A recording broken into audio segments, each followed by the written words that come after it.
as love for another. He continues, you also allege that believers will not oppose wars very strenuously because of their belief in an afterlife.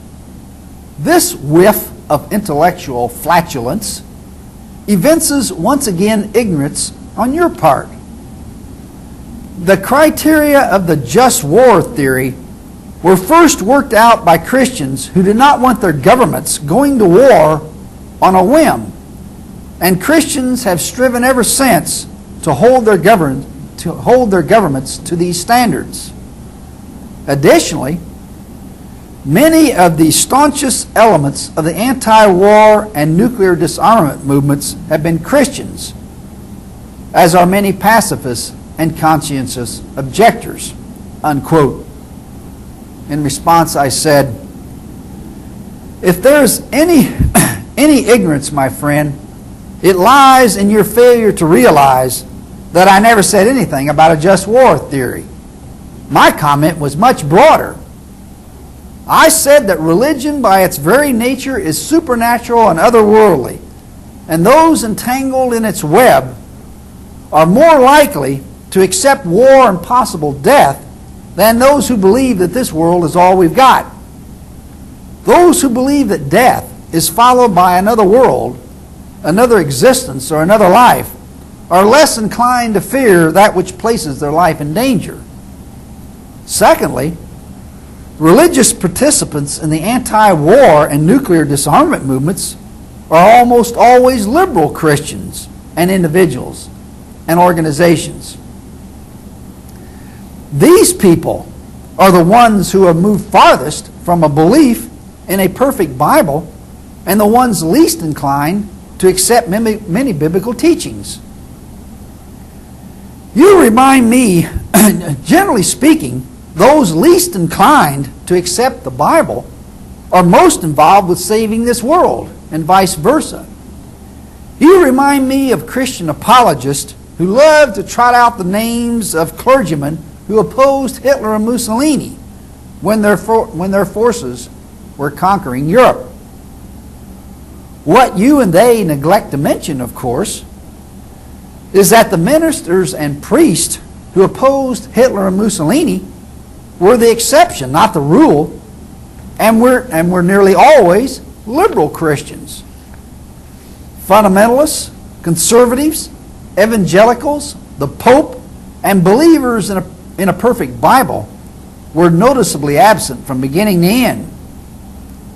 Yet it is those few brave individuals who opposed fascist tyranny who are depicted as examples of biblical Christianity as a whole, when they are definitely not representative.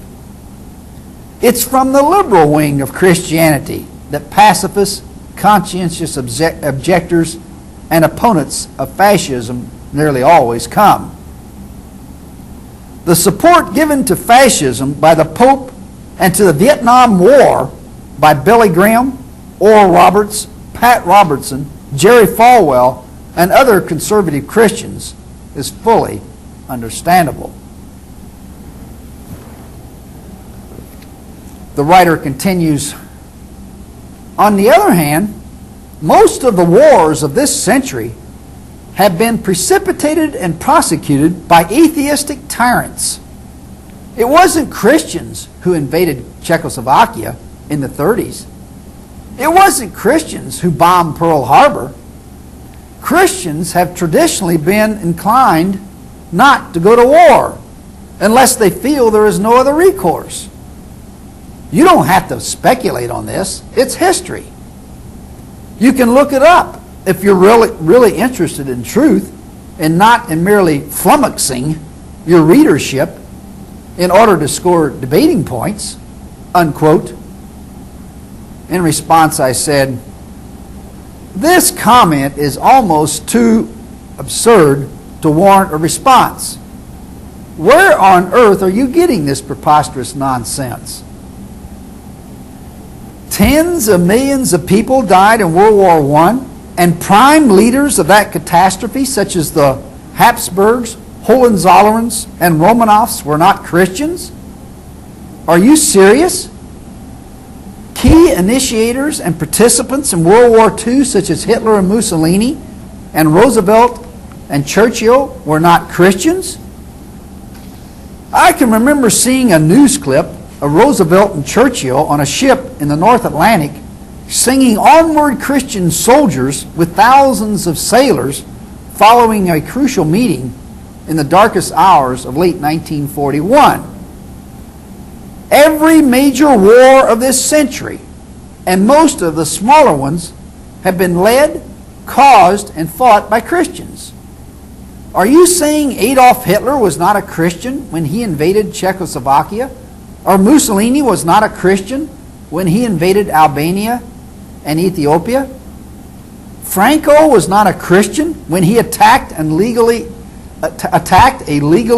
constituted government and killed prisoners? And what about Catholics and Protestants in Northern Ireland, and Serbs and Croats in Yugoslavia? If Christians have not been inclined to go to war, deliver me from those you feel are so inclined. Let me read to you a couple of comments you'll like. Quote, "The national government should preserve and defend those basic principles upon which our nation has been built. It should regard Christianity as the foundation of our national morality and the family as the basis of national life." Unquote. You'd agree with that, wouldn't you? How about this? Quote, "My spirit is deeply religious. Religion is a formidable force which must be respected and defended. I am, therefore, against that which is anti-clerical," meaning anti-religious or anti-church, "and that which is atheistic." Unquote. You'd agree with that too, wouldn't you? Well, it might interest you to know that the first quote regarding national morality and family values was said by Adolf Hitler in a speech to the German people on February 1st, 1933, just 2 days after he was appointed Chancellor of Germany. The second statement, opposing atheism and anti-clericalism, was said by Mussolini in another political speech. I could provide other quotes to easily prove that both of these men were intensely religious Christians. Actually, flummoxing appears to be your specialty in light of the fact that you slipped in the phrase wars of this century. Apparently, you prefer to avoid other centuries. And in light of what has occurred in the last 2,000 years, I can easily understand why. Entire books would be needed to adequately cover the history of the wars, massacres, atrocities, tortures, and executions perpetrated by Christians for religious reasons. Anyone who doesn't know the history of Christianity is full of warfare and aggression, has no business denouncing the historical comments of others.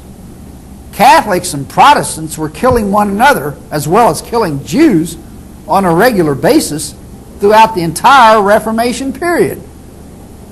In effect, what you said is completely false, and if anyone needs to be more concerned with doing his homework and less with scoring debating points, it's you.